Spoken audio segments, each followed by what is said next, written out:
Buen día, soy de la Universidad Minuto de Dios. Estudio la carrera Administración en Seguridad y Salud en el Trabajo. Mi nombre es Jorge Luis Castor Dila y hoy le vamos a hablar sobre el código sustantivo de trabajo, en las partes generales del contrato y todo lo que tiene que ver con un contrato.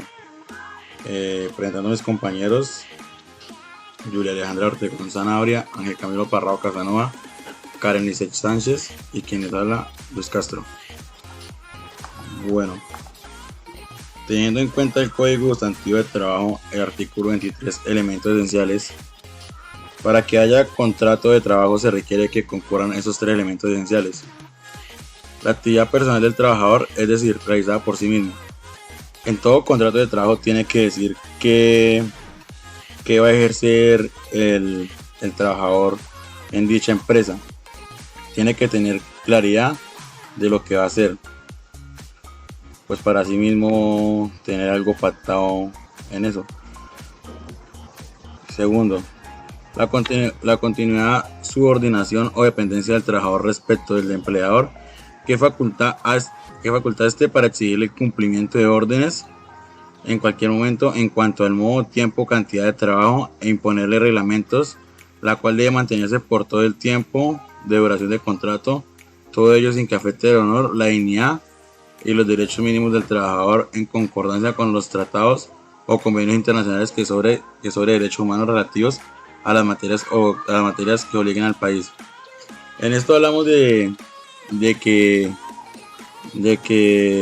tenemos que tener en cuenta que el trabajador debe cumplir unas órdenes que le da el empleador, pero pues para esto tenemos que tener en cuenta de que todo trabajador tiene un honor, tiene la dignidad y tiene los derechos mínimos, pues como trabajador. Entonces tenemos que tener en cuenta que se les deben dar las órdenes a ellos en horas laborales y que no sean que pasen de lo que no pueden hacer ellos o de lo que no está en el contrato. Por lo tanto, ellos deben de cumplir, el empleador debe cumplir con dicha regla, de tener un respeto hacia el trabajador y ser generoso con ellos. C. Un salario como retribución del servicio. Esto nos indica que por cada trabajo que ellos adquieran o que estén ejerciendo tienen que tener un salario como retribución. Por lo tanto, pues tenemos claridad de esto. Segundo, una vez reunidos los tres elementos de que trata este artículo, se entiende que existe contrato de trabajo y no deja de serlo por razón del nombre que se le dé ni otras condiciones o modalidades que se le agreguen. Ya con eso finalizamos. Estos son los tres elementos esenciales para un contrato de trabajo. Tenemos que tener claridad a la hora de recibir dicho contrato. El trabajador debe leer muy atentamente qué está escrito en el contrato y tener muy en cuenta ya que va a ejercer. Dado caso en nosotros que estamos en escuela de automovilismo, tenemos que aclarar que en el contrato vamos a hablar sobre, en el contrato se va a ejercer es el trabajo de instructor para capacitar a los estudiantes que adquieran su licencia. Modalidades del contrato. En el artículo 37 del Código Sustantivo del Trabajo nos explica que el contrato puede ser escrito o de manera verbal. El contrato verbal es aquel en el que no existe un documento escrito, pero que mediante el cual se establecen las siguientes condiciones entre ambas partes. Primero, la índole del trabajo y el sitio en donde se ha de realizarse, es decir, cuáles serán las funciones que desempeñará el empleado y en donde se ha de realizar dicho servicio.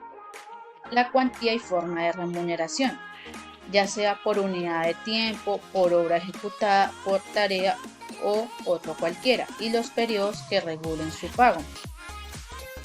Y por último, la duración del contrato.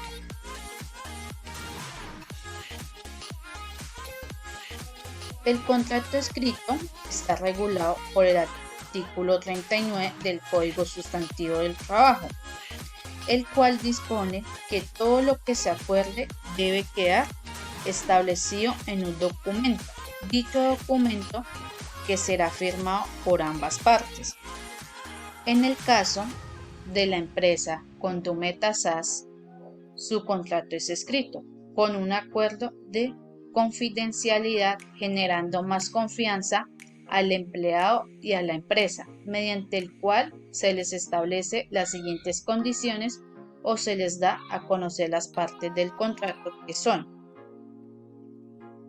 la identificación y domicilio de ambas partes, el lugar y la fecha de su celebración, el lugar en donde se ha de realizar el servicio y donde han contratado al trabajador, la naturaleza del trabajo, la cuantía de la remuneración, su forma y periodos de pago, la duración del contrato y su terminación.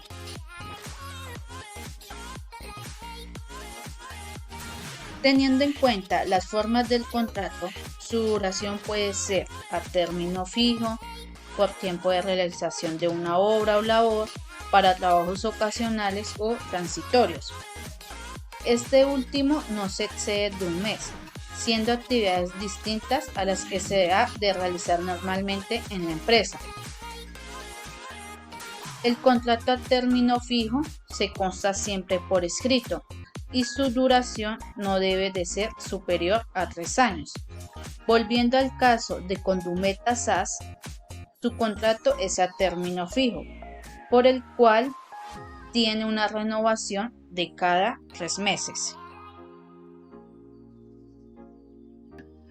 Medidas de mejoramiento para las partes contratantes.